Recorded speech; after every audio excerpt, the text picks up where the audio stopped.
All right. I want to welcome everybody to tonight's meeting. Thank everybody that's joining us live. We should pick up a few more as they come in.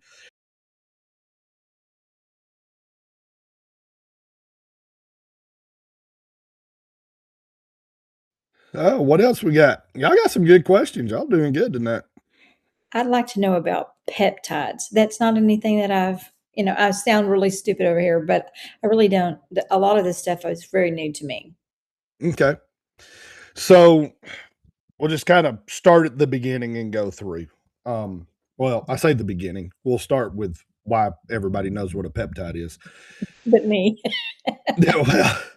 well, here's the thing. You see all the commercials for Ozempic and Manjaro and all of the weight loss shots. Those are peptides. Oh, I got you. I know what you meant. That's why peptides have exploded onto the scene. However, first peptide was developed in 1929. And you know what it is. It's insulin. So they've been around forever. Now, the thing about peptides are they are short chain amino acids that your body uses to signal itself. And what I mean by that is you go to sleep at night, your body will send a peptide to your pituitary gland and say, okay, they're asleep, make the human growth hormone. And it produces the human growth hormone. You can hijack those signals and you can speak in the language that your body understands, and you can make your body do whatever you want it to do based on the peptides that you're taking. Now, they are not miracle drugs. They are not going to solve all your problems. What I tell people all the time, your overall health outcome is 90% what you do and 10% what you take. That's it.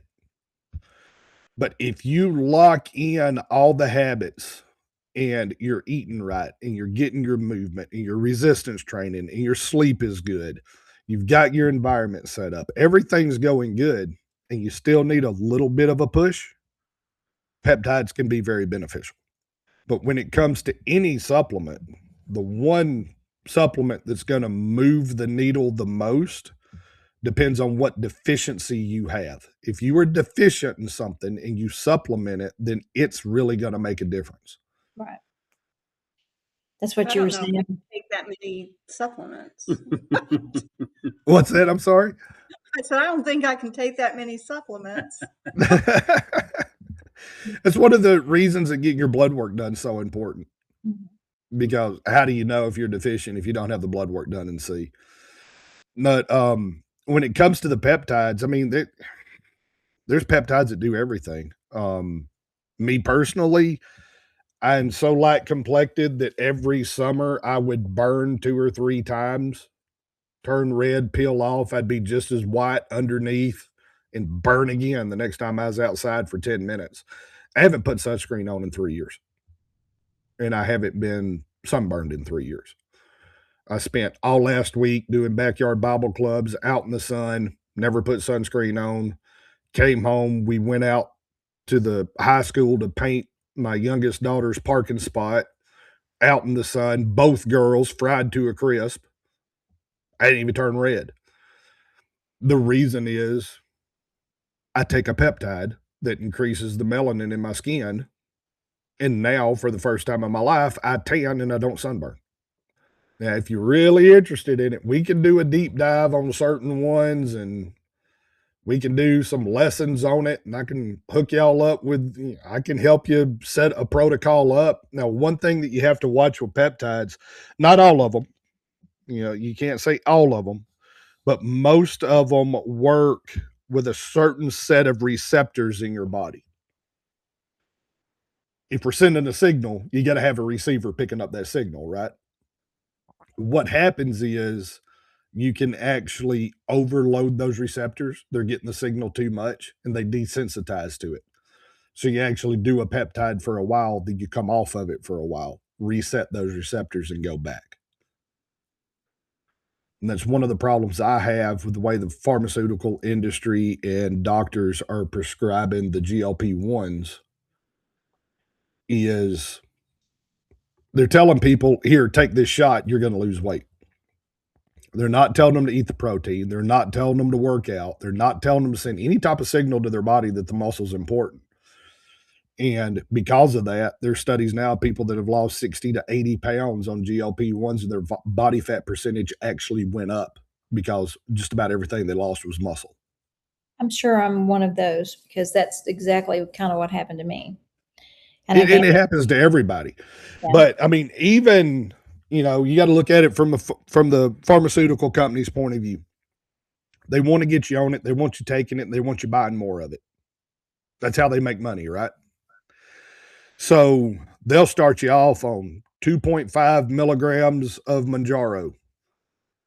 And then you took a GLP-1, you know how it works. That stops working and they bump it up to 5. Oh, yeah. And that stops working, they bump it up to 7.5. Yeah. The receptors are getting oversensitized, and their answer is to hit them harder. Yep, that's what happened.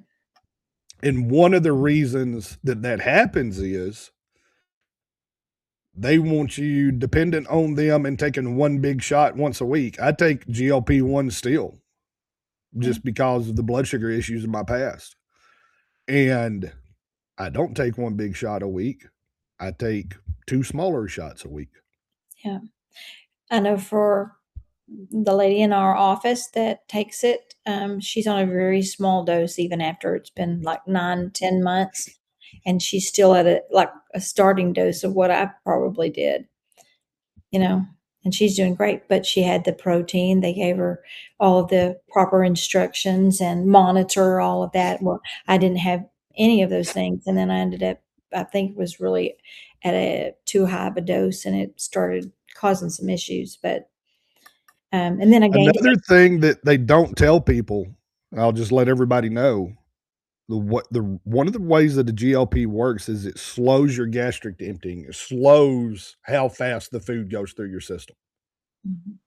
So a lot of the people that have GI issues with a GLP-1 is because they don't tell anybody this either. When you eat a large amount of dietary fat naturally slows the food going through your GI system. Well, when you double up on slowing it down and you're eating there's probably tons of people. They said, I want to lose weight, so I'm going to start keto and I'm going to start taking the shot. And they're eating crap tons of fat and they're taking the GLP-1 and they're essentially stopping their body from being able to process what they eat. Then that food just sits there. That's not a good thing. And you end up with the gastrointestinal issues. Mm-hmm. But GLP-1s on their own are not muscle wasting. I mean, when I went through my journey, my transformation, I started off at 278, ended up at 189, and I tracked everything just because that's the way I am. I track everything. And I actually lost right at 100 pounds of fat and put on 22 pounds of muscle while taking a GLP-1. So the best thing to do is to do everything that you need to do as far as the protein, the resistance training, and everything else with it, and you don't have to worry about the muscle wasting to begin with. Mm-hmm.